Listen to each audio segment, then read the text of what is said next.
नमस्कार, स्वागत है आप सभी का डीडी न्यूज पर। आप देख रहे हैं मिड डे प्राइम। मैं हूं ऋतु वर्मा। अगले 1 घंटे में हम बात करेंगे देश भर की बड़ी खबरों की। संसद के बजट सत्र का आज तीसरा दिन है। राष्ट्रपति के अभिभाषण पर आज संसद के दोनों सदनों राज्यसभा और लोकसभा में धन्यवाद प्रस्ताव पर दोपहर 2 बजे से चर्चा शुरू होगी। भाजपा की तरफ से केंद्रीय मंत्री सर्बानंद सोनोवाल चर्चा की शुरुआत करेंगे। बजट पर विपक्ष की प्रतिक्रिया भी बताएंगे आपको। साथ ही बात करेंगे पश्चिम बंगाल में बीजेपी ने तैयार की ममता बनर्जी की घेराबंदी और क्यों यूपीएमई मदरसों की फंडिंग पर सख्त हुए सीएम योगी। होगी सभी खबरों पर हमारी नजर, लेकिन सबसे पहले शुरुआत करेंगे अभी तक की बड़ी खबरों के साथ। लोकसभा में राष्ट्रपति के अभिभाषण पर धन्यवाद प्रस्ताव पेश। केंद्रीय मंत्री सर्बानंद सोनोवाल ने चर्चा की शुरुआत की। कहा, मजबूत राजनीतिक इच्छा शक्ति से विकास की ओर बढ़ रहा भारत। राज्यसभा में सदस्यों ने उठाए जरूरी मामले। वोटर लिस्ट में गड़बड़ी पर पश्चिम बंगाल में बीजेपी का हल्ला बोल। सभी 23 जिलों में डीएम ऑफिस पर घेराव करेंगे बीजेपी कार्यकर्ता।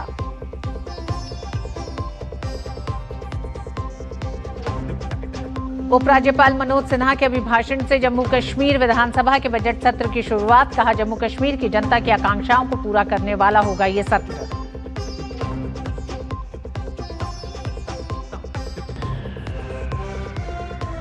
आज दुनिया भर में मनाया जा रहा है वेटलैंड दिवस। Wetlands and traditional knowledge celebrating culture heritage है इस बार की थीम। गोवा में सीएम प्रमोद सावंत कार्यक्रम में हुए शामिल।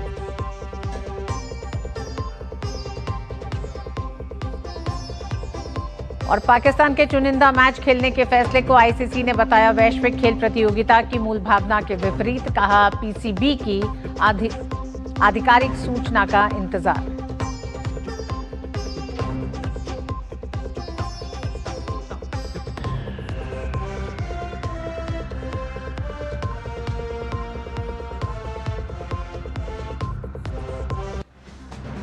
और सबसे पहले बात संसद के बजट सत्र की। लोकसभा में आज राष्ट्रपति के अभिभाषण पर धन्यवाद प्रस्ताव पेश हुआ। केंद्रीय मंत्री सर्बानंद सोनोवाल ने चर्चा की शुरुआत की।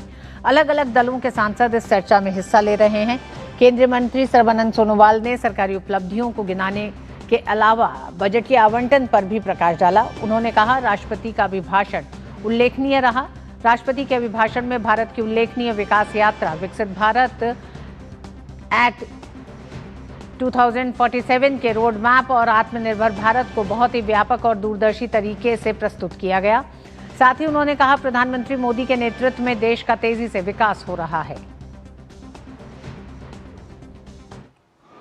The address of the Honorable President of India to the joint session of Parliament has been a remarkable one. It is the first in the new quarter of the 21st century, setting the stage for the next 25 years of our nation journey.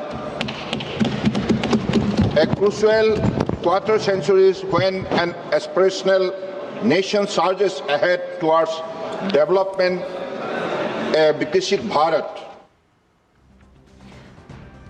केंद्रीय मंत्री सर्बानंद सोनोवाल ने कहा, भारत सरकार ने सभी वर्गों के लिए समावेशी और समान विकास के अवसर सुनिश्चित करने के लिए कई अवसर प्रदान किए हैं।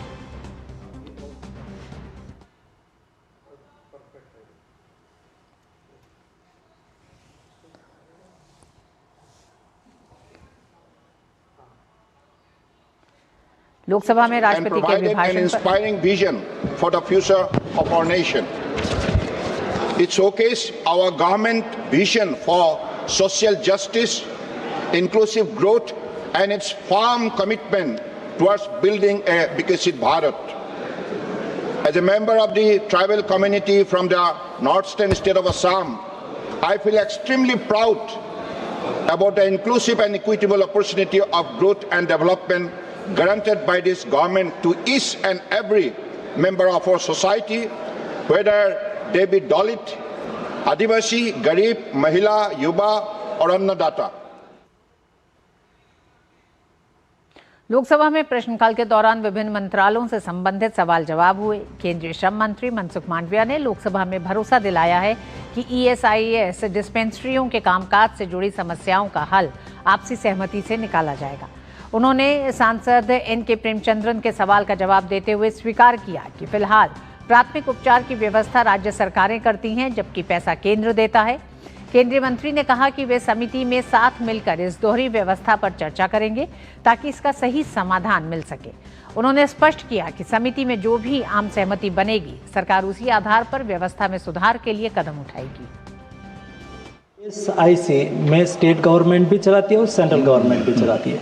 प्राइमरी और सेकेंडरी ट्रीटमेंट की व्यवस्था राज्य सरकार करती है और भारत सरकार उसको पैसा देती है। मैं और माननीय सदस्य दोनों, मैं चेयरमैन हूं और SIC कमेटी के मेंबर हैं। हम साथ में मिलकर उसके ऊपर विचार करेंगे और जो उसमें कंसेंसस और सम्मति बनती है तो सरकार में रिकमेंडेशन भी करेंगे।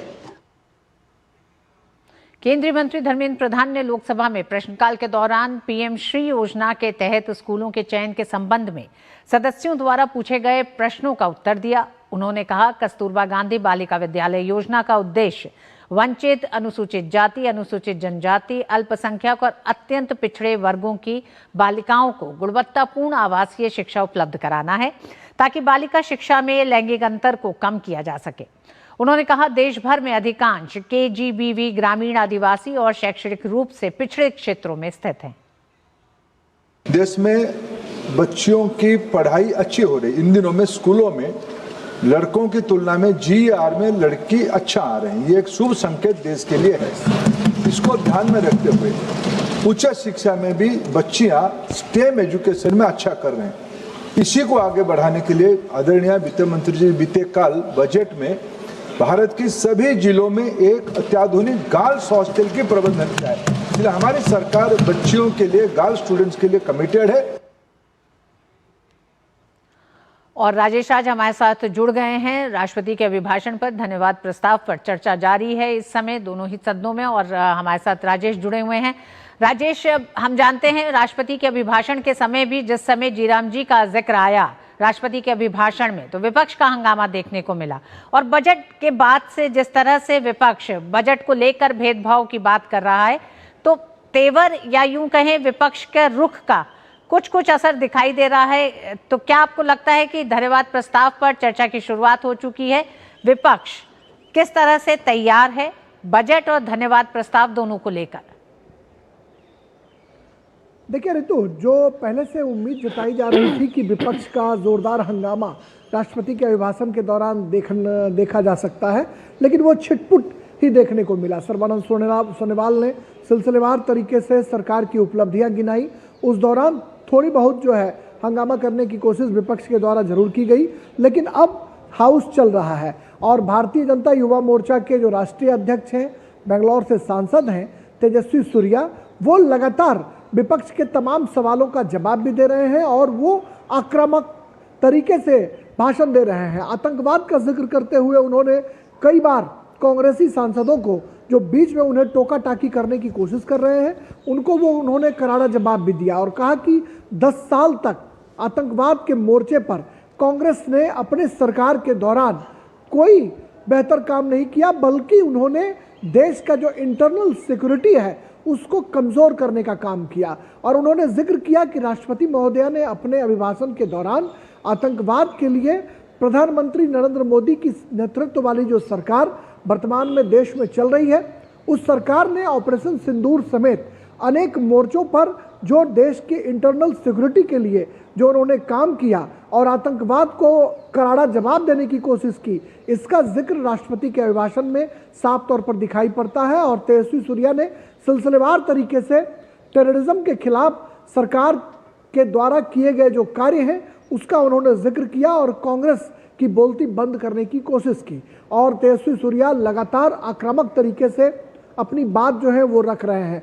उम्मीद जताई जा रही है कि विपक्ष की तरफ से विपक्ष के नेता राहुल गांधी इस मामले में बोलने के लिए खड़े होंगे और उसके बाद ये पता चलेगा कि राहुल किन किन बिंदुओं को छूते हैं, सरकार को कैसे घेरने की कोशिश करते हैं, ये स्पष्ट हो पाएगा और देखना होगा कि राहुल गांधी कब बोलते हैं। ये उम्मीद जताई जा रही है कि शायद तेजस्वी सूर्या के बाद राहुल गांधी जो है अपना वक्तव्य लोकसभा में दे सकते हैं। तो तमाम लोगों की नज़रें राहुल के भाषण पर जरूर टिकी रहेंगी, लेकिन 18 घंटा जो है वो चर्चा होगी। जो संसदीय कार्य मंत्री किरण रिजिजू हैं, उन्होंने बताया है मीडिया को कि 18 घंटे तक चर्चा होगी और ये चर्चा मैराथन चर्चा चलेगी। और इस चर्चा के खत्म होने के बाद प्रधानमंत्री नरेंद्र मोदी जो लोकसभा में नेता सदन है वो पहले लोकसभा में जवाब देंगे और उसके बाद फिर राज्यसभा में जब चर्चा पूरी होगी तो फिर राज्यसभा में भी जवाब दिया जाएगा। राजेश, राष्ट्रपति का अभिभाषण सरकार के किए गए काम और आने वाले समय में भविष्य में सरकार किस तरह से आगे बढ़ रही है तमाम नीतियों को लेकर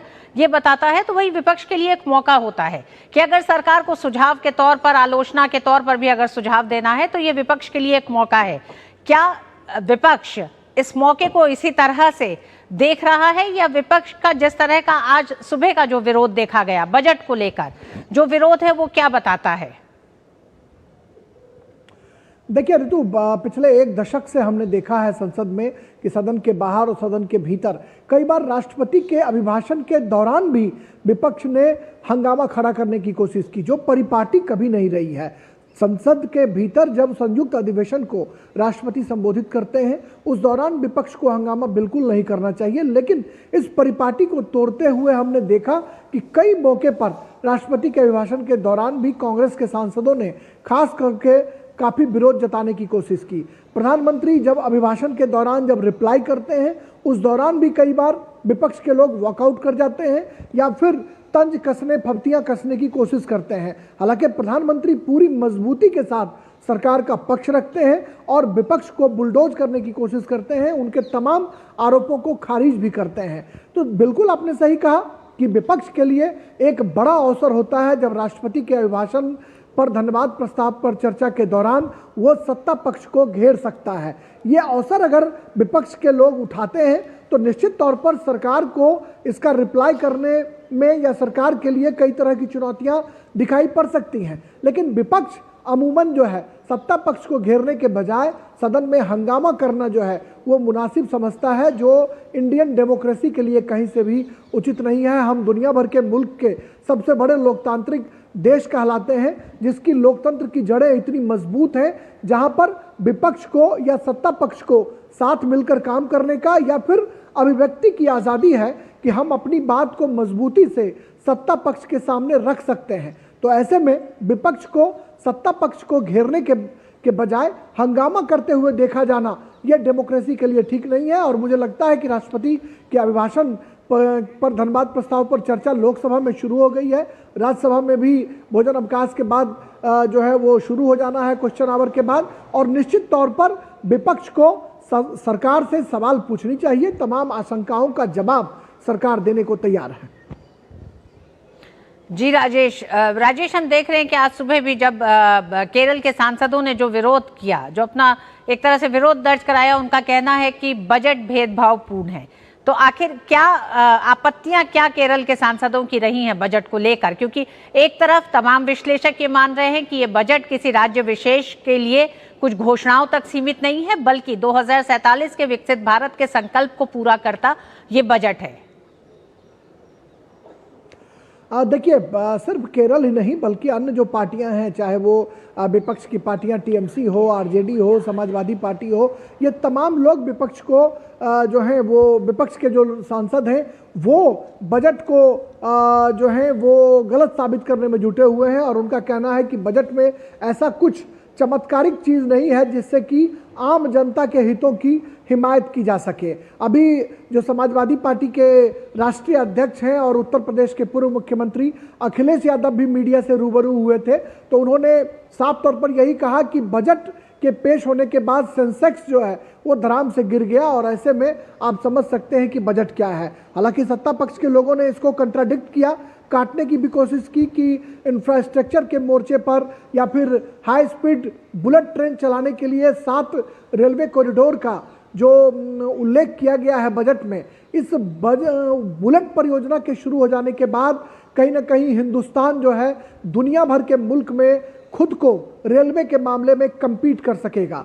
तो निश्चित तौर पर जो बजटीय प्रावधान है रेलवे के लिए उसको भी बढ़ाया गया है और तमाम तरह की सुविधाएं जो है वो देने की कोशिश की गई है, लेकिन विपक्ष उससे संतुष्ट नहीं है और बजट को वो बिल्कुल फिसड्डी साबित करने में जुटे हुए हैं, जिसका सत्ता पक्ष ने बाहर भी उनका जो है वो करारा विरोध जताया। आरजेडी के जो सांसद हैं वो पटना में नीट छात्रा के खिलाफ जो घटना घटी है उसको लेकर आरजेडी के सांसदों ने भी यहाँ पर सदन के बाहर जो है वो हंगामा खड़ा करने की कोशिश की, धरना प्रदर्शन किया। और केरल के सांसदों ने बजट को लेकर के हंगामा खड़ा करने की कोशिश की। तो कुल मिलाकर हम कह सकते हैं कि विपक्ष का काम है, जो तेजस्वी सूर्या से कल मैंने बात की थी ऋतु, तो तेजस्वी सूर्या ने यही कहा था कि विपक्ष का काम है हंगामा खड़ा करना और वो अपनी आदतों से बाज नहीं आएंगे।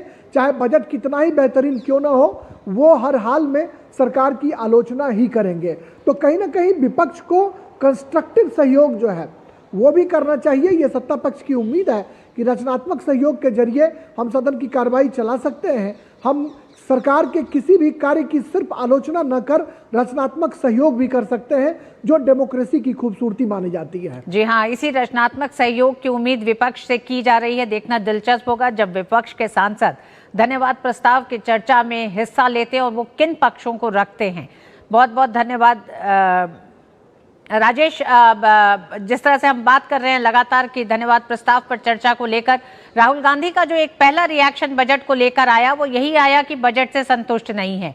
विपक्ष के एक तरह से जो एक विपक्ष का जो एक तौर तरीका है मौजूदा विपक्ष का, उसमें ये देखा जा रहा है कि सरकार के किसी भी काम में एक रचनात्मक सहयोग, एक ऐसी आलोचना जो किसी योजना को और बेहतर कर सके। मसलन के तौर पर अगर जीराम जी को भी अगर लें, अगर जीराम जी पर भी बात की जाए राजेश, तो इस पूरी योजना को बदला गया इसे और बेहतर करके, यानी कि श्रमिकों के लिए भी पारदर्शिता हो, भ्रष्टाचार कम हो, इन तमाम बिंदुओं को ध्यान में रखते हुए इसे एक नया रूप दिया गया है।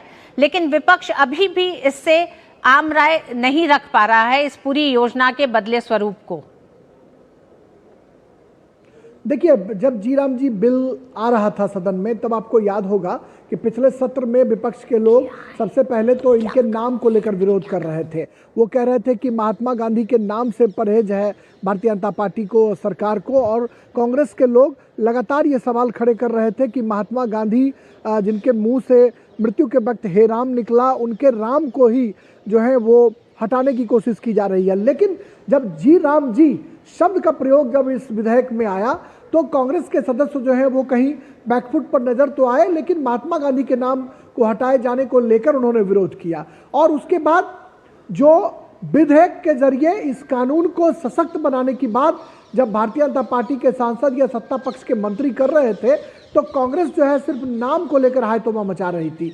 कल आपने देखा होगा कि वित्त मंत्री निर्मला सीतारमण जब बजट पेश कर रही थी तो उन्होंने इस बात का उसमें जिक्र भी किया कि मनरेगा कानून के तहत जिन मजदूरों के बकाया राशि अब तक लंबित हैं, उनके लिए भी बजट में प्रावधान किया गया है कि जो बकाया राशि जिन मजदूरों के अब तक लटके पड़े हैं, उनकी क्षतिपूर्ति जो है वो बजटीय प्रावधान के जरिए की जाएगी। और उसमें यह भी कहा गया कि मनरेगा कानून में जिन मजदूरों के हितों की हिमायत के लिए सरकार ने नया कानून लाया है, नया विधेयक लाया है, वो हर हाल में उनके उम्मीदों पर खड़ा उतरेगा। तो निश्चित तौर पर मनरेगा की राशियां जो बकाया पड़ी हैं, उनके कहीं ना कहीं पेमेंट की व्यवस्था जो है वो बजटीय प्रावधानों के जरिए करने की जो प्रतिबद्धता है वो सरकार दिखला रही है। तो ऐसा विपक्ष का जो आरोप है कि जी राम जी कानून के जरिए उस विधेयक को कहीं ना कहीं लटकाने की कोशिश की गई है या फिर उसे कमज़ोर किया जा रहा है, वो बिल्कुल निराधार दिखाई पड़ रहा है। और सत्ता पक्ष के लोग इस बात को कहते हुए देखे जा रहे हैं कि जी राम जी कानून के जरिए हमने मजदूरों के हकों, उनकी हिमायतों को और भी मजबूत करने की कोशिश की है। तो निश्चित तौर पर विपक्ष का काम है सत्ता पक्ष का विरोध करना, लेकिन रचनात्मक विरोध या समर्थन के जरिए हम सदन की कार्रवाई को चला सकते हैं और देश के जनता के वास्तविक प्रतिनिधि होने का दावा भी कर सकते हैं कि सदन के भीतर, सदन के बाहर हम सत्ता और विपक्ष जो है वो आमने सामने टकराते जरूर हैं, लेकिन जनता के हितों के सवाल पर कई बार सत्ता और विपक्ष दोनों को एक साथ आकर जनता के हितों की जो सर्वोपरिता है, जो सर्वोपरि उनका जो जनता का हित है, उसको कहीं ना कहीं आगे बढ़ाने की कोशिश की जानी चाहिए। ये सवाल सबसे बड़ा है और इसको लेकर कहीं ना कहीं आगे बढ़ने की कोशिश की जानी चाहिए। लेकिन विपक्ष कहीं ना कहीं लगातार हंगामा खड़ा कर या लगातार सरकार का विरोध कर सिर्फ विरोध जताने की कोशिश कर रहा है, जो भारतीय लोकतंत्र के लिए कहीं से उचित नहीं है। बिल्कुल राजेश, 2047 के विकसित भारत में हिस्सेदारी विपक्ष की भी होगी, तो देखना होगा कि विपक्ष आज जब इस बजट को लेकर राष्ट्रपति के अभिभाषण पर जब धन्यवाद प्रस्ताव में चर्चा में हिस्सा लेता है तो क्या कहता है। लेकिन उससे पहले एक अपडेट के तौर पर यह भी हम बता दें राजेश कि प्रधानमंत्री नरेंद्र मोदी भी इस समय लोकसभा में मौजूद हैं और तेजस्वी सूर्या इस समय धन्यवाद प्रस्ताव पर चर्चा में बोल रहे हैं। इसके बाद सीधे लोकसभा में नेता प्रतिपक्ष राहुल गांधी राष्ट्रपति के अभिभाषण पर धन्यवाद प्रस्ताव में विपक्ष के पहले नेता होंगे जो चर्चा में हिस्सा लेंगे। क्या आपको लगता है कि हमने देखा है पिछले कई ऐसे बड़े मुद्दों पर राहुल गांधी संसद के भीतर नहीं रहे हैं, आज उनकी मौजूदगी अहम भी है। अभिभाषण पर धन्यवाद प्रस्ताव में चर्चा की शुरुआत विपक्ष राहुल गांधी के साथ ही करने जा रहा है। देखिए, कल राहुल गांधी से जब मीडिया ने बातचीत करी थी, जब उनसे बात करने की कोशिश की तो उन्होंने कहा कि हम कल बयान देंगे आज के बारे में। तो ये मुझे लगता है कि उन्होंने मीडिया से बचने की कोशिश इसलिए भी की होगी कि हम लोकसभा में सिलसिलेवार तरीके से सरकार को घेरने की कोशिश करेंगे ताकि आज का जो उनका स्पेस है वो बरकरार रहे। आज प्रियंका गांधी भी जब मकरद्वार के पोर्च पर आई, मीडिया ने उनसे जैसे ही अप्रोच करी बजट पर प्रतिक्रिया के लिए, वो गाड़ियां घुमाकर वो पीछे शार्दुल द्वार से उन्होंने एंट्री ले ली, मीडिया से बचती हुई दिखाई पड़ी। तो कहीं ना कहीं राहुल गांधी हर हाल में चाहते हैं कि उनका जो बोलने का स्पेस है वो उनका बना रहे, और वो सवाल भी खड़े करते हैं कई बार कि जब हम बोलते हैं तो प्रधानमंत्री सदन में नहीं होते हैं। लेकिन आज प्रधानमंत्री सदन में है और लगातार जो है वो विपक्ष के नेताओं को भी सुनने का काम करते हैं, और प्रधानमंत्री सुनकर ही वो रिप्लाई भी करेंगे। जब चर्चा पूरी होगी तो प्रधानमंत्री निश्चित तौर पर सिलसिलेवार तरीके से वो विपक्ष के नेताओं के सवालों का और सत्ता पक्ष के नेताओं के सवालों का जवाब भी देंगे। तो निश्चित तौर पर ऋतु, ये चर्चा जो है ये जोरदार होने वाली है, और राष्ट्रपति के अभिभाषण पर तेजस्वी सूर्या अभी बोल रहे हैं और लगातार आधे घंटे से ज़्यादा वक्त से वो अभी बोल रहे हैं।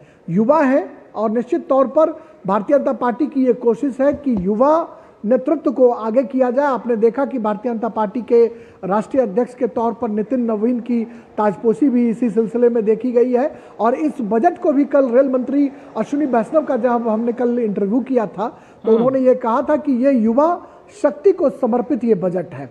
रिफॉर्म्स की बात की गई, ट्रांसफॉर्म की बात की गई, और युवा शक्ति को समर्पित इस बजट में युवाओं की भागीदारी देखने को मिल रही है। और प्रधानमंत्री नरेंद्र मोदी की मौजूदगी में ये जो लोकसभा में जो राष्ट्रपति के अभिभाषण पर धन्यवाद प्रस्ताव पर चर्चा है वो जारी है, और ये उम्मीद की जा रही है कि आज देर शाम तक ये चर्चा चलेगी। 18 घंटे का वक्त जो है वो मुकर्रर किया गया है। संसदीय कार्य मंत्री किरण रिजिजू ने ये जानकारी आकर मीडिया को दी है।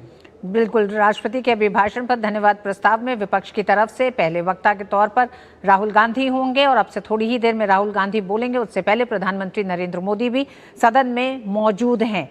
वक्त एक छोटे से ब्रेक का है राजेश, ब्रेक के बाद वापस आते हैं। उम्मीद करते हैं तब तक ये चर्चा शुरू हो चुकी होगी। एक छोटे से ब्रेक के बाद खबरों को देखते हैं। टिंग टिंग, अम्मा मैसेज। मैं आपके मौसा के चाचा का नाती का पोता, शादी का कार्ड मैसेज में भेजा है, डाउनलोड करिए और आशीर्वाद दीजिए। मैं तो आपको जानती भी नहीं, फिर भी शादी का कार्ड खोलूं? मैं मूर्ख नहीं हूँ। क्या बात है अम्मा। यूपीआई कहता है अगर कोई अनजान नंबर से फाइल या लिंक भेजे तो क्लिक मत करो और कहो मैं मूर्ख नहीं।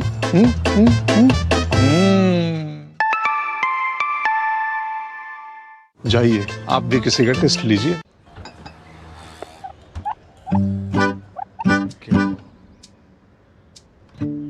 मेरा बेटा ईशान डॉक्टर बनेगा, डॉक्टर। मेरा ईशान तो साइंटिस्ट बनेगा। अब ये ईशान क्या बनेगा? ईशान कुछ भी बने, उसके साथ हमेशा है LIC की अमृत बाल चिल्ड्रन पॉलिसी। बड़े सपनों का रखे ख्याल।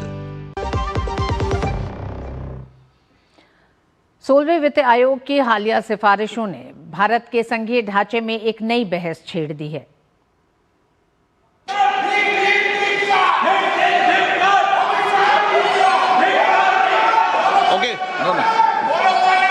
कल्याण जी, कल्याण जी, कल्याण जी, कल्याण जी, Rahul Gandhi ji, Let the House order, sir.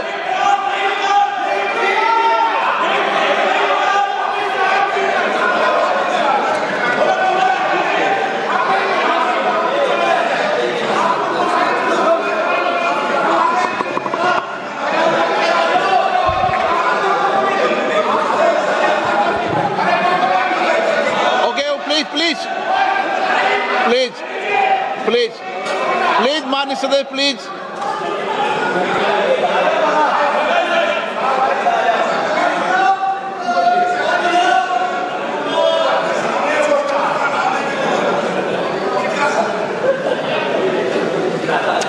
Thank you, Speaker Sir, for letting me speak on the President's address. A young colleague over there made an allegation against the Congress party. I was not going to raise this issue, but because he has raised the issue about our patriotism,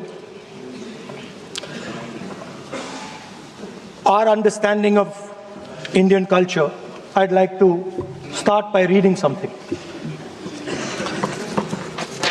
And this is from the memoirs of Army Chief Naravane. And I'd like you to listen nicely. You will understand exactly who is patriotic, who is not. It'll take a little while, so this is about when 4 Chinese tanks were entering Indian territory. They were taking a ridge in Doklam, and the Army Chief writes, and I quote from an article that is quoting his book. The tanks were within a few hundred meters of Indian positions on the Kailash range. No, sir, no, sir, no, sir. No, only started. No, he is not yielding. He is not yielding. Sir, this is not. He is not yielding. LRP is not yielding. He is on the front. Defense Minister cannot involve. How about it? He is only starting. क्या वह पुस्तक प्रकाशित हुई है जिसमें यह सब सारी बातें उन्होंने लिखी हैं? यदि प्रकाशित हुई है तब तो आप उसका उल्लेख करिए, नहीं प्रकाशित हुई है तो उल्लेख करने का कोई औचित्य नहीं है। अध्यक्ष महोदय, प्लीज एक minute. It is not wise, sir. Morning you talk. Please एक मिनट। प्लीज माननीय सदस्यगण, आप सदन में प्रतिपक्ष के नेता हैं, पूर्व में भी अनुभव रहा है। सांसद प्रियंका गांधी जी ने भी एक बात बोली थी तो उन्होंने ऑथेंटिक उस किताब को यहाँ पर टेबल पे किया। मेरा जो रक्षा मंत्री जी ने जो विषय उठाया है उसमें कहना है कि हम जो बोलें उसको ऑथेंटिक कर सकें, उसी विषय को सदन के पटल पर ये मर्यादा बना के रखें।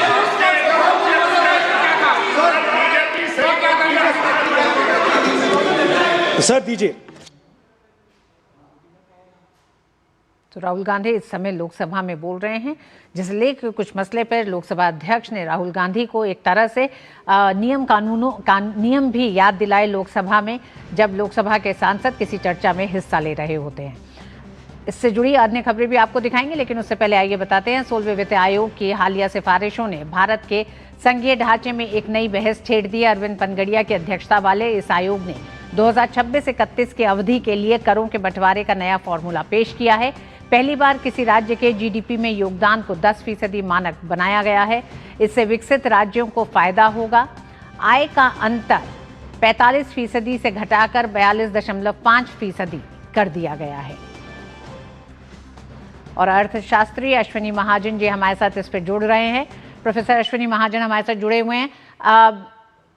अश्विनी जी, सबसे पहले तो यही आपसे जानना चाहेंगे प्रोफेसर साहब की इस पूरे नई सिफारिशों को लेकर और इसमें जो एक नया एक तरह से मापदंड जो जोड़ा गया है कि राज्यों का जीडीपी में भी कितना योगदान होगा, आखिर मसला क्या है, राज्यों को आपत्ति किन चीजों से है? नए वित्त कमीशन ने जब नई सिफारिशों को लागू किया उसमें कुछ नई चीजों को जोड़ा है। देखिए, वित्त आयोग एक संवैधानिक प्रक्रिया के अंतर्गत केंद्र और राज्यों के वित्तीय संबंधों के बारे में सिफारिशें देता है। हम जानते हैं कि हमारे संविधान में ये प्रावधान है कि चूंकि केंद्र के पास जो राजस्व के साधन ज़्यादा हैं, राज्यों के पास थोड़ा कम हैं, और इसलिए राज्यों को अपनी आवश्यकताओं की आपूर्ति के लिए ऐसा धन जो चाहिए वो केंद्र के द्वारा लगाए जा रहे जो कर हैं उनके एक प्रतिशत में, पहले तो ये होता था कि कुछ एक करों को उसमें शामिल किया गया था, लेकिन उसके बाद के जो वित्त आयोग थे, शायद नवा वित्त आयोग था, जिसके अंतर्गत ये कहा गया कि सभी प्रकार के जो कर हैं उसके अंदर शामिल करते हुए हम एक निश्चित प्रतिशत राज्यों को दें। पूर्व में यह 28, 29, 30% होता था, लेकिन 2 वित्त आयोग से पूर्व इसको 42% किया गया। जब एनडीए ने सत्ता संभाली तो उस समय जो सिफारिशें आई उसमें 42% किया गया, 40% किया गया, तो उसको प्लस 2% जो है वो अन्य प्रकार से जो केंद्र शासित प्रदेश हैं उनके लिए किया गया। तो अभी भी इस बार के जो वित्त आयोग की सिफारिशों में भी उसको 41% रखा गया है। अब दूसरा मामला आता है कि राज्यों के बीच वो जो धन केंद्र के राजस्व का जो प्रतिशत है उसको कैसे वितरित किया जाएगा। तो इसके कई मापदंड रखे गए जाते हैं। जनसंख्या उसमें से एक है, क्षेत्रफल है, और गरीबी है, और राज्यों की जो कंट्रीब्यूशन है वो भी एक है। ये कंट्रीब्यूशन हमेशा से एक रहा है उसके अंदर मापदंड। लेकिन अब ये विषय आता है कि कई राज्य ऐसे हैं जो जिनकी जीडीपी ज़्यादा है, जिनका राजस्व में कंट्रीब्यूशन भी ज़्यादा होता है। ख़ास तौर पर जो विकसित राज्य हैं, जैसे तमिलनाडु है, जो दक्षिण के और राज्य हैं, उनके अंदर ये बात बार बार आती है। वो लोग बार बार ये कहते हैं कि हम कंट्रीब्यूट ज़्यादा करते हैं, लेकिन हमारा जो धन है वो दूसरे राज्यों को चला जाता है। तो एक प्रकार से साउथ नॉर्थ डिवाइड भी उसके साथ विकसित हो रहा था, यानी उनके पास एक कारण बन रहा था कि हमें हमारा इस मामले में शोषण हो रहा है। तो इसलिए इन सब बातों को समाहित करने की दृष्टि से जो विकसित राज्य हैं उनके लिए कंट्रीब्यूशन में हल्की सी वृद्धि इसके साथ हो सकती है, क्योंकि अब राज्यों की जीडीपी को भी उसका एक आधार माना गया है, जो बिटवीन द स्टेट्स, यानी राज्यों के बीच में जो धन का बंटवारा होना है, जो 41% वित्त आयोग ने सिफारिश की है, उसके संदर्भ में। जी, बहुत बहुत धन्यवाद प्रोफेसर अश्विनी जी हमारे साथ इस विषय पर बात करने के लिए, और एक तरह से इस बात को बहुत साफ करने के लिए कि किस तरह से वित्त आयोग ने राज्यों की कर हिस्सेदारी 41% बरकरार रखी है, लेकिन साथ ही साथ जीडीपी में राज्यों के योगदान को भी शामिल किया गया है इस बार। बहुत बहुत धन्यवाद। उत्तर प्रदेश के मुख्यमंत्री योगी आदित्यनाथ ने प्रेस वार्ता में कहा कि पिछले 11 सालों में विकासशील नीतियों के कारण 25 करोड़ आबादी गरीबी रेखा से ऊपर आई है और भारत की प्रगति में योगदान दे रही है। 11-11.5 वर्ष के अंदर हमने आदरणीय प्रधानमंत्री जी के नेतृत्व में जो यात्रा तय की है, आज उसी का परिणाम है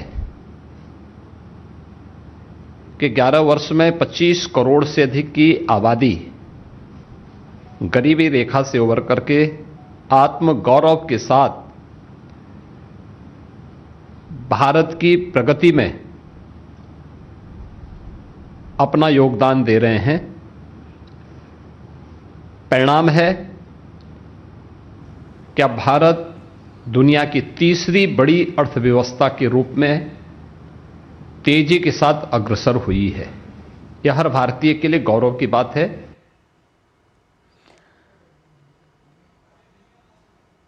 दिल्ली की मुख्यमंत्री रेखा गुप्ता ने आम बजट की जमकर तारीफ की है और इसे हर क्षेत्र को रोजगार से जोड़ने वाला नेक्स्ट जनरेशन बजट बताया। मुख्यमंत्री ने कहा कि बजट में दिल्ली को 1348 करोड़ के आवंटन के लिए पीएम और वित्त मंत्री को धन्यवाद देती हूं। बजट में जो हमें दिल्ली के लिए एलोकेशन मिला, जो 1348 करोड़ रुपए, उसके लिए भी मैं धन्यवाद देना चाहती हूं। शासकीय के अंतर्गत जो 3 राज्य है, दिल्ली, पुडुचेरी और जम्मू एंड कश्मीर, इसके लिए पहले बजट हुआ करता था 6,275 करोड़ रुपए, अब उसको बढ़ा के 15,380 करोड़ कर दिया गया है। जम्मू कश्मीर विधानसभा का बजट सत्र आज सुबह उपराज्यपाल मनोज सिन्हा के अभिभाषण के साथ शुरू हुआ। मुख्यमंत्री उमर अब्दुल्ला के नेतृत्व वाली सरकार का ये दूसरा बजट सत्र है, जिसमें वे 6 फरवरी को आगामी वित्त वर्ष का बजट पेश करेंगे। रमजान और ईद के चलते इस सत्र में 20 फरवरी से 26 मार्च तक 35 दिनों का लंबा अवकाश रहेगा। ये सत्र 4 अप्रैल को समाप्त होगा और इसमें कुल 22 बैठकें प्रस्तावित हैं। अपने अभिभाषण में उपराज्यपाल मनोज सिन्हा ने कहा कि यह सत्र जम्मू कश्मीर की जनता की आकांक्षाओं को पूरा करने वाला होगा।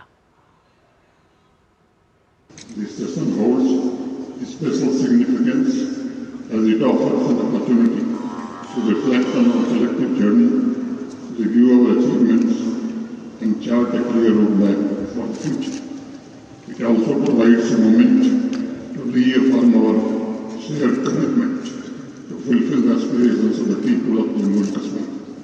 For me, this occasion represents not merely an accounting of resources or outcomes, but a reflection of our vision for a prosperous, inclusive, and resilient Jammu and Kashmir. और मिड डे प्राइम में वक्त एक छोटे से break का। टिंग टिंग, अम्मा मैसेज। मैं आपके मौसा के चाचा का नाती का पोता, शादी का कार्ड मैसेज में भेजा है, डाउनलोड करिए और आशीर्वाद दीजिए। मैं तो आपको जानती भी नहीं, फिर भी शादी का कार्ड खोलूं? मैं मूर्ख नहीं हूँ। क्या बात है अम्मा। यूपीआई कहता है अगर कोई अनजान नंबर से फाइल या लिंक भेजे तो क्लिक मत करो और कहो मैं मूर्ख नहीं।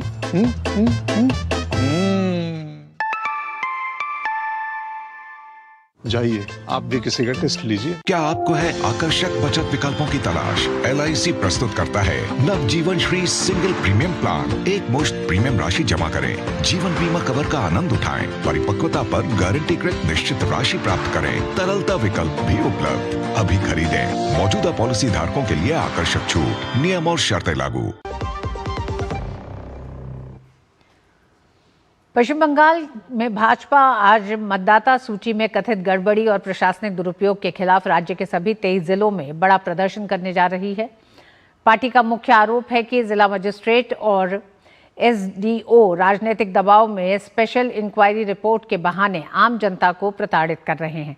इस मुद्दे पर नेता प्रतिपक्ष शुभेंदु अधिकारी आज शाम 4 बजे विधायकों के प्रतिनिधिमंडल के साथ मुख्य सचिव से मुलाकात करेंगे। दोपहर 2 बजे से ही राज्य भर में डीएम कार्यालयों के घेराव की रणनीति तैयार की गई है।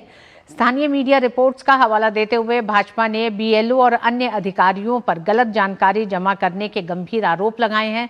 पार्टी ने स्पष्ट किया है कि यदि मुख्य सचिव से संतोषजनक प्रतिक्रिया नहीं मिली तो राज्यपाल को भी ज्ञापन सौंपा जाएगा। और इस खबर पर सौरभ हमारे साथ जुड़ गए हैं।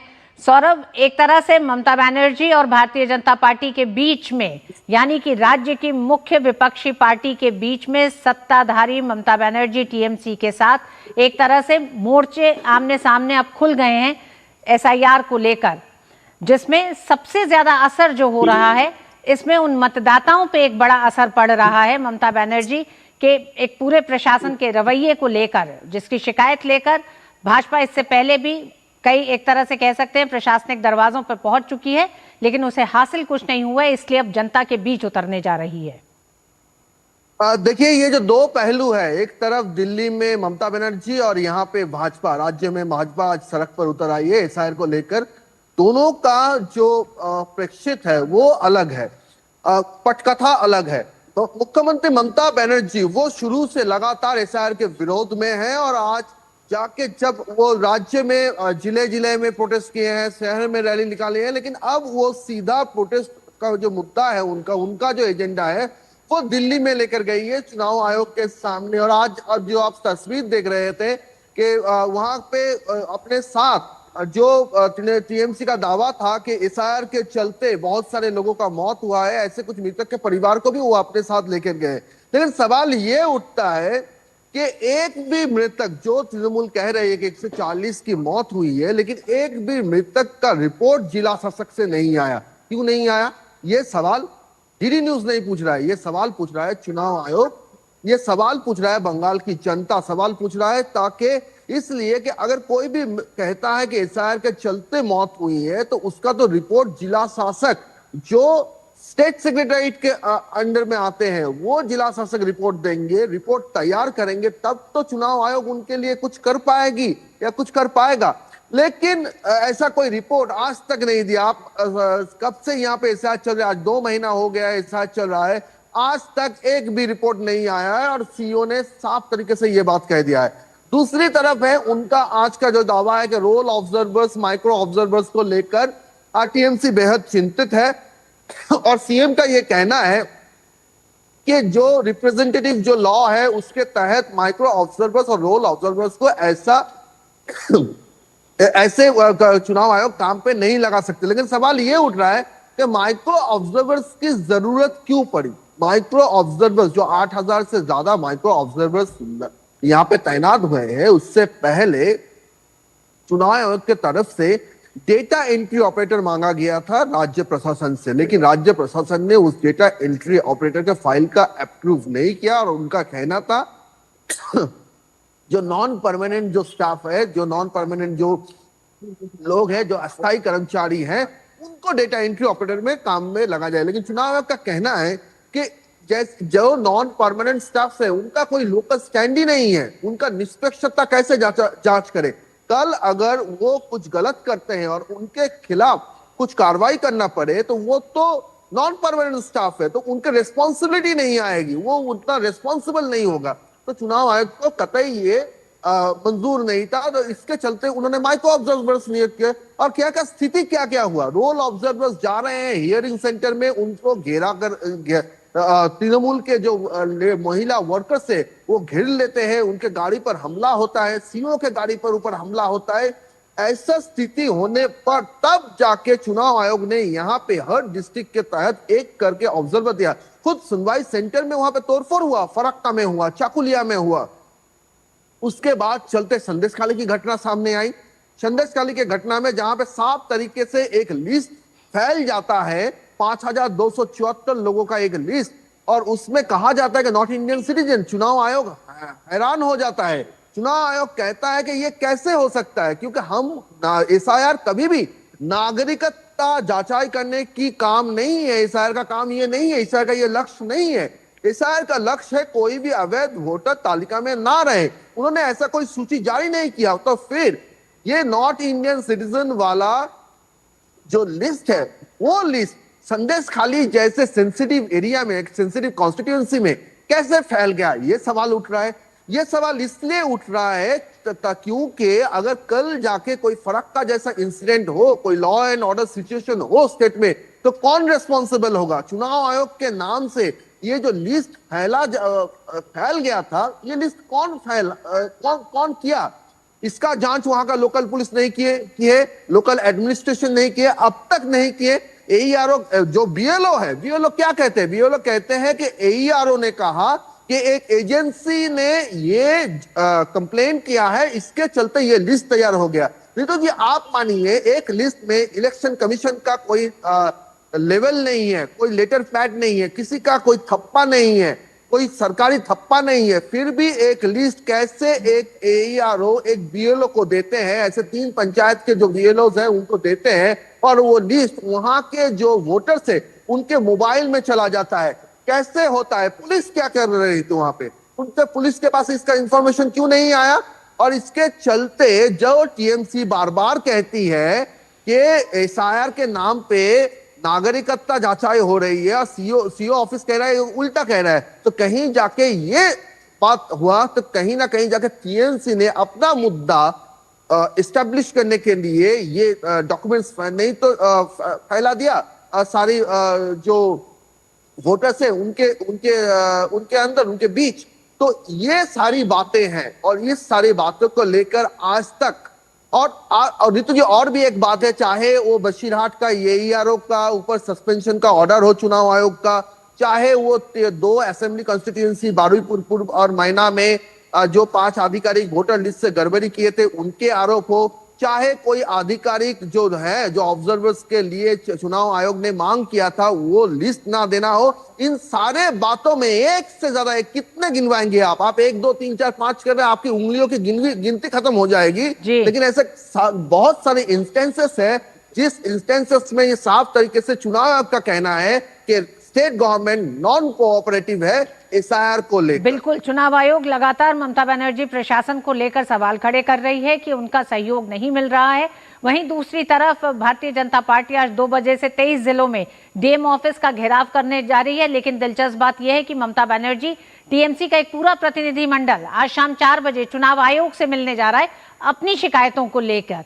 हालांकि ये पूरा मामला, इसमें पश्चिम बंगाल का एसआईआर का पूरी प्रक्रिया एक तरह से एक धीमी रफ्तार से भी चल रही है और प्रशासन को, चुनाव आयोग को दिक्कतें भी आ रही हैं उसको सही तरीके से करने में।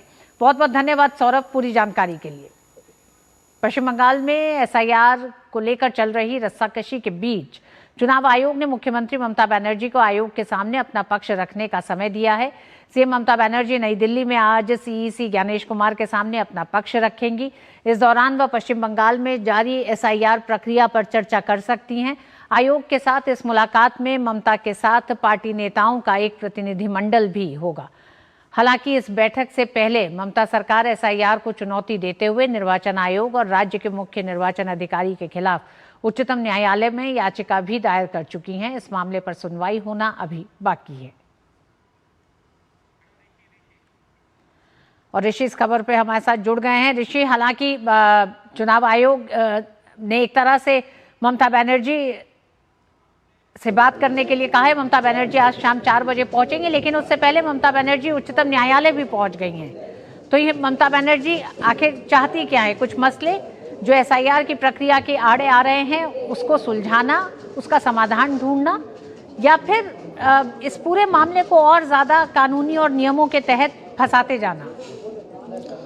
देखिए ऋतु, जिस तरीके से इस समय देश भर में अलग अलग राज्यों में जो एसआईआर की प्रक्रिया चल रही है उसी में बंगाल भी शामिल है। लेकिन सिर्फ और सिर्फ आपने देखा होगा कि पश्चिम बंगाल में ही ये मुद्दा ज़्यादा है, बाकी सभी जगहों पर ये एसआईआर की जो प्रक्रिया है सुचारू रूप से चल रही है। अब ऐसे में मसला यही है कि ऐसा क्यों है, और इसके लिए अगर हम देखें तो शुरू से ही इसमें पश्चिम बंगाल में इसको लेकर राजनीति देखने को मिली और चुनाव आयोग ने इसके लिए तमाम बार ये कोशिश की कि एसआईआर की प्रक्रिया जिस तरीके से बिहार में संपन्न हुई है, अन्य जगहों पर हो रही है, उसको स्मूथली करा लिया जाए। लेकिन ऐसा होता हुआ दिखा नहीं। एक तो इसमें हड़ंगेबाजी और बहुत ज़्यादा इसको कानूनी दांवपेच में फंसाने की कोशिश की गई। शुरुआत से ही, चाहे वो बिहार में सबसे पहले एसआईआर शुरू हुआ हो, तभी से इसमें सुप्रीम कोर्ट में ये मसला गया और वहाँ से लगातार सुप्रीम कोर्ट इस मसले में चुनाव आयोग को अवसर देता रहा है कि ये एसआईआर जो है वो संविधान सम्मत है और चुनाव आयोग के दायरे में है। अब ऐसे में ममता बनर्जी का दोनों जगह पर मूव करना एक उनकी रणनीति का हिस्सा हो सकता है। अन्यथा इसका समाधान खोजने के लिए अगर उन्हें कोशिश करनी थी तो चुनाव आयोग के साथ उनकी बैठक तो फिक्स हो ही गई थी, लेकिन उसके तुरंत बाद ही वो सुप्रीम कोर्ट भी जा रही हैं। तो अब इसका कल जो है इसमें सुप्रीम कोर्ट में संभावना है कि इस पर सुनवाई हो। लेकिन आज शाम को 4 बजे जब अपने तमाम लोगों के साथ वो आयोग के सामने रहेंगी तो क्या कहेंगी, ये देखने वाली बात है। क्योंकि सभी बातें सारे की सारी बातें मीडिया के ज़रिए पब्लिक डोमेन में आ चुकी हैं, चाहे वो AERO, ERO के मसले रहे हों, सस्पेंशन का मसला रहा हो, कार्रवाई न करने का मसला रहा हो, सुप्रीम कोर्ट द्वारा सरकार को निर्देश दिए गए, चुनाव आयोग को अधिकार दिए गए कि आप ये कार्रवाई कर सकते हैं। बहुत बार ये सब हो चुका है, लेकिन अभी जो एसआईआर का जो मसला है वहाँ पर आगे बढ़ता हुआ दिखाई नहीं दे रहा है। जबकि जो 1 महीने का जो वक्त होता है आयोग ने जो दिया था, जिसमें कि आप आपत्तियां दर्ज करा सकते हैं, शिकायतें दर्ज करा सकते हैं, उसी प्रक्रिया में इस समय सबसे ज़्यादा व्यवधान देखने को मिल रहा है। हालांकि शुरुआती दौर में जब SIR शुरू हुई तब भी वहाँ पर व्यवधान ज़्यादा था। तो ऐसे में चुनाव आयोग ने उनको एक अवसर दिया है, क्योंकि अभी तक हमने देखा था कि TMC के अधिकांश नेता जो आते थे वो अलग अलग आरोप लगाकर चले जाते थे। मुझे लगता है कि ममता बनर्जी को सीधे बुलाकर आयोग ने उस रास्ते को खोल दिया है जिसमें अब कोई गुंजाइश नहीं बची है, क्योंकि वो पार्टी की सर्वोच्च नेता हैं, राज्य की मुख्यमंत्री हैं, और जो भी उस पर पक्ष आयोग उनका सुनेगा और अपना पक्ष रखेगा, उसके बाद कुछ न कुछ समाधान निकलने की संभावना व्यक्त की जा सकती है, क्योंकि टकराव के जरिए आप कब तक आगे बढ़ेंगे। और यही हमने देखा है कि जो हमारे संघीय ढांचे में जो केंद्र है और राज्य सरकारें हैं और जो संवैधानिक संस्थाएं हैं, सभी के कार्यक्षेत्र अलग अलग हैं और सभी की जो शक्तियां हैं वो अलग अलग संविधान में दी गई हैं। तो ऐसे में जो टकराव है वो कहीं ना कहीं संविधान के खिलाफ जाता है, अगर कोई भी इस तरीके की चीज़ सामने आती है। तो आज बहुत महत्वपूर्ण दिन है इस पूरे मसले पर। जिस तरीके से ममता बनर्जी आप चुनाव आयोग के समक्ष अपना पक्ष रखेंगी, उसके बाद देखते हैं कि क्या कुछ चीज़ें आती हैं और क्या कुछ समाधान के रास्ते निकल कर आते हैं। ऋतु ठीक ऋषि, 4 बजे का इंतजार सभी को है। बहुत बहुत धन्यवाद ऋषि पूरी जानकारी के लिए। और उधर उत्तर प्रदेश सरकार राज्य के सभी मान्यता प्राप्त और गैर मान्यता प्राप्त मदरसों के वित्तीय स्रोतों, विशेषकर विदेशी फंडिंग की गहन जांच शुरू कर दी है। प्रदेश के 80 से अधिक मदरसों को लगभग 100 करोड़ का संदिग्ध विदेशी धन भी जांच के दायरे में है। इसके लिए सरकार ने ADG की अध्यक्षता में 3 सदस्यीय SIT यानी विशेष जांच दल का गठन किया है। इसमें अल्पसंख्यक कल्याण विभाग के अधिकारी भी शामिल हैं। SIT को राज्य के 25,000 मदरसों के बैंक खातों, विदेशी अनुदान और भवन निर्माण में उपयोग की गई धनराशि के वास्तविक स्रोतों की पड़ताल की जिम्मेदारी सौंपी गई है। साथ ही मदरसों के वित्तीय लेन देन, संचालकों के निजी खातों और संदिग्ध विदेशी फंडिंग की भी जांच की जिम्मेदारी दी गई है।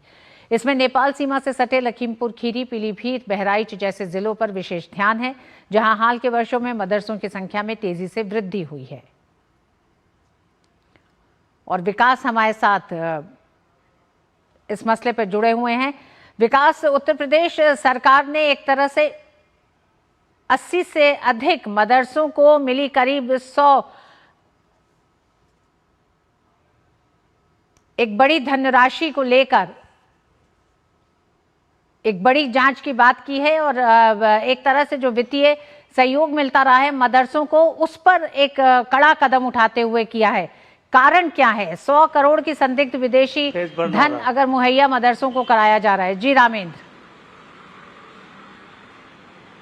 देखिए ऋतु, मुख्यमंत्री उत्तर प्रदेश के मुख्यमंत्री ने जब शाहीन मामला हुआ था और अल-फलाह यूनिवर्सिटी का मामला आया था, तभी से इस पर अपना जो व्यू है वो दे दिया था प्रशासनिक अधिकारियों को कि किस तरह काम किया जाए, कोई और शाहीन लखनऊ से ना जाए, और जो उनके स्रोत थे वो मदरसों तक जा रहे थे।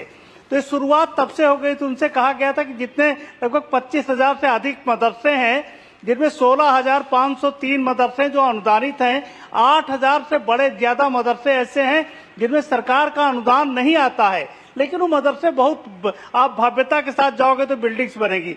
तो और दूसरा, नेपाल का जो बॉर्डर है, उन कई मदरसों में नकली करेंसी छापने की मशीनें मिली, कई जो विदेशी लोग हैं उनको ठहराया गया।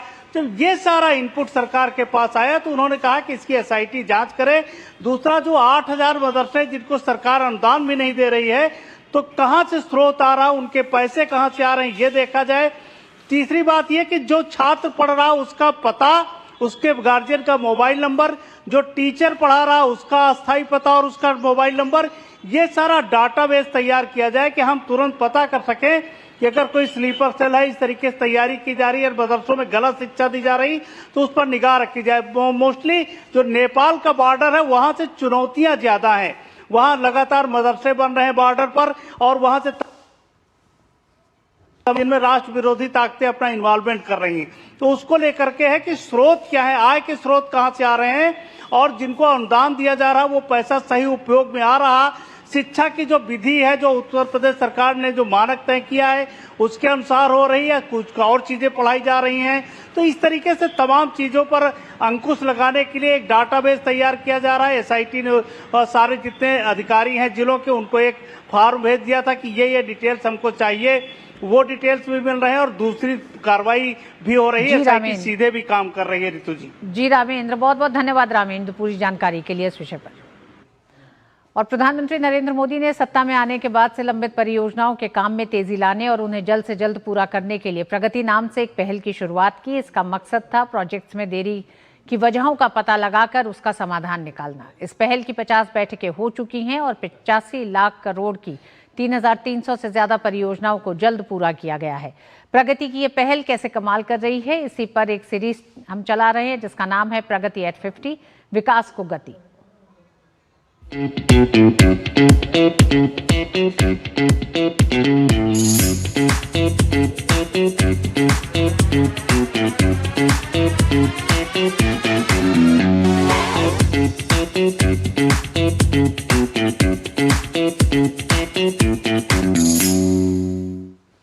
प्रधानमंत्री की अध्यक्षता में होने वाली प्रगति समीक्षा बैठकों ने किस तरह बड़े और जटिल इंफ्रास्ट्रक्चर प्रोजेक्ट्स को जमीन पर उतारने में अहम भूमिका निभाई है। इसका एक बड़ा उदाहरण है अहमदाबाद मेट्रो रेल परियोजना फेज 1। ये वही परियोजना है जो कभी भूमि अधिग्रहण, पुनर्वास और फंडिंग जैसी चुनौतियों में फंसी हुई थी, लेकिन प्रगति के तहत लगातार समीक्षा और मॉनिटरिंग से आज पूरी तरह परिचालन में है।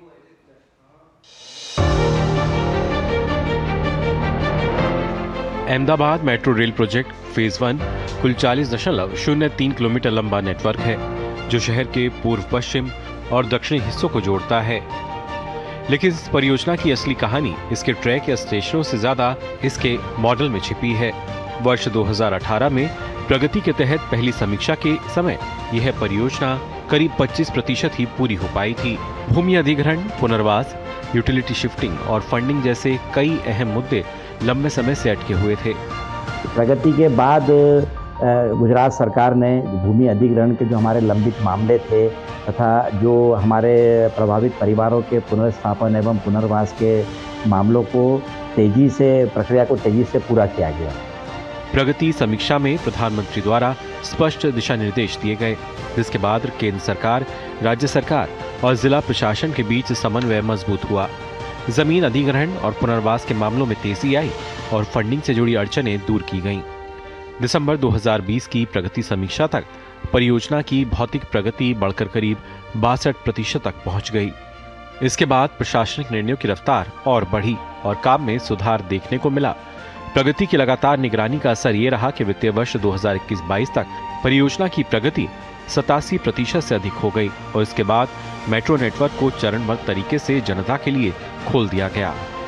बेहतर अंतर एजेंसी समन्वय का सकारात्मक प्रभाव ये हुआ कि हमें जो भी काम में अड़चनें या दिक्कतें आ रही थी वो बाधाएं दूर हुई तथा हमारी जो भौतिक जो प्रगति थी परियोजना की उसमें उल्लेखनीय वृद्धि हुई। गुजरात मेट्रो फेज 1 की वित्तीय वर्ष 2019-20 में जहां हमारी भौतिक प्रगति 53% थी, वहीं वित्तीय वर्ष 2021-22 में हमारी भौतिक प्रगति 88% तक पहुंच गई। अहमदाबाद मेट्रो ये दिखाता है कि जब बड़े प्रोजेक्ट्स की शीर्ष स्तर पर नियमित समीक्षा होती है तो जटिल चुनौतियां भी समय पर सुलझाई जा सकती हैं। जब हमें ये होता है किसी भी विभाग को और ये किसी परियोजना को कि प्रधानमंत्री जी स्वतः ही इसका पूरी मॉनिटरिंग कर रहे हैं, ये कर रहे हैं, तो उनके सिर्फ उस भाव से कि वो मॉनिटरिंग कर रहे हैं, सारे विभागों में सारे प्रोजेक्ट्स के अंदर एक अलग से ऊर्जा आती है और एक अलग से उनका जो दिशा निर्देश का करके हम लोगों को बहुत एक मोटिवेशन मिलता है। प्रगति ने इस परियोजना को सिर्फ गति ही नहीं दी बल्कि इसे एक राष्ट्रीय मॉडल के रूप में स्थापित किया। आज अहमदाबाद मेट्रो फेज 1 पूरी तरह परिचालन में है और प्रतिदिन करीब 1.5 लाख यात्री इसका लाभ उठा रहे हैं और इस संख्या में लगातार वृद्धि भी हो रही है। ये परियोजना भारतीय rail, high speed rail, BRTS और बस सेवाओं से जुड़कर मल्टी मॉडल कनेक्टिविटी का मजबूत उदाहरण बन चुकी है।